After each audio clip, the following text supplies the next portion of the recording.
जय माता दी। कैसे हैं आप लोग।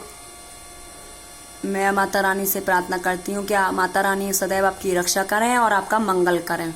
चलिए, मैं आज आपको वृक्षों के बारे में, वृक्षों की खूबियों के बारे में बताऊंगी और उन्हीं के एक उपाय, छोटा सा, वैसे तो अनेकों उपाय हैं पर मैं एक छोटा सा उपाय बताऊंगी जिसको हम करके अपने जीवन में बहुत सारी खुशियां ला सकते हैं, वो भी शरद पूर्णिमा के दिन। कल वैसे भी शरद पूर्णिमा है और उस उपाय को करके हम अपने घर में बहुत सारी खुशियां और धन धान्य सुख संपत्ति ला सकते हैं।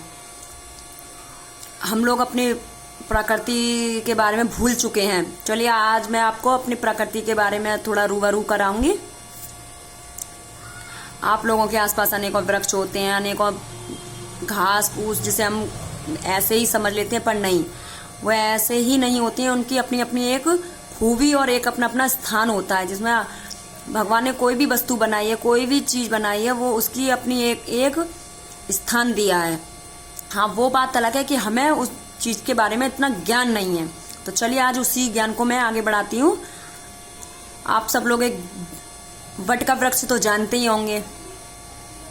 वट के वृक्ष के बारे में अनेकों अपनी राय बना रखी है लोगों ने कि अरे, वट के वृक्ष के पास कोई मत जाइए, उस पर चुड़ैल रहती है, जिन रहता है, भूत रहता है, बहुत अनेकों गाथाएं बना रखी हैं। तो मैं कहूंगी, अंधविश्वास को ना बढ़ावा दें, अंधविश्वास पे ना जाएं, अपने आंखों देखा, अपने कानों सुना पे ही यकीन करें। और कानों से सुने हुए पे तो कम यकीन करें, क्योंकि कानों से सुनी हुई बात अक्सर झूठी होती है, पर आंखों से देखी हुई बात कभी कभी झूठी होती है, बाकी तो सही होती है। चलिए, हाँ, 12 बजे के आसपास आप वट के वृक्ष के पास नहीं जाइए। नहीं, 12 बजे भूत नहीं आता है उस पे। 12 बजे वो खाना खाता है। जैसे कि उसकी बहुत सी लताएं हैं, वृक्ष हैं, वृक्ष नहीं, पत्ते हैं, घना होता है, वो पत्ते होते हैं, अनेकों पत्ते होते हैं। तो वो 12 बजे सूरज की किरणों को अपने अंदर सोखते हैं, उसकी पत्ते हैं अपने अंदर सोखते हैं, मतलब वो खाना खाता है 12 बजे वट का वृक्ष।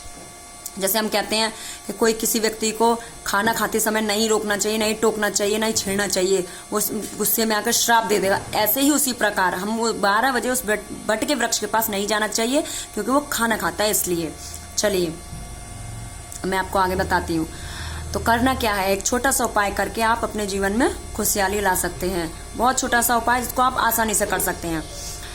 वट के वृक्ष के पास जाइए, पहले दिन जाइए। जैसे वो भी शरद पूर्णिमा है, कल पूर्णिमा से एक दिन पहले वट के वृक्ष के पास जाइए और उससे आज्ञा लीजिए, हे वट महाराज, या कुछ भी कहिए आप अपनी श्रद्धा अनुसार कि मैं कल आऊंगा आपके पास और मुझे आपके पत्ता चाहिए, उसकी मुझे आप आज्ञा दें। फिर ये कहकर आप उनको छूकर आप घर अपने वापस आ जाएं। फिर सुबह नहा धोकर जाएं और उनकी आज्ञा से एक पत्ता तोड़ कर लाएं। पत्ता तोड़ने के बाद घर आएं, घर में उसको पूजा स्थान पर रखने से पहले अच्छे से धो लें, फिर गंगा जल से साफ कर लें। गंगा जल से साफ करने के बाद अच्छे से उसका पूजन करें।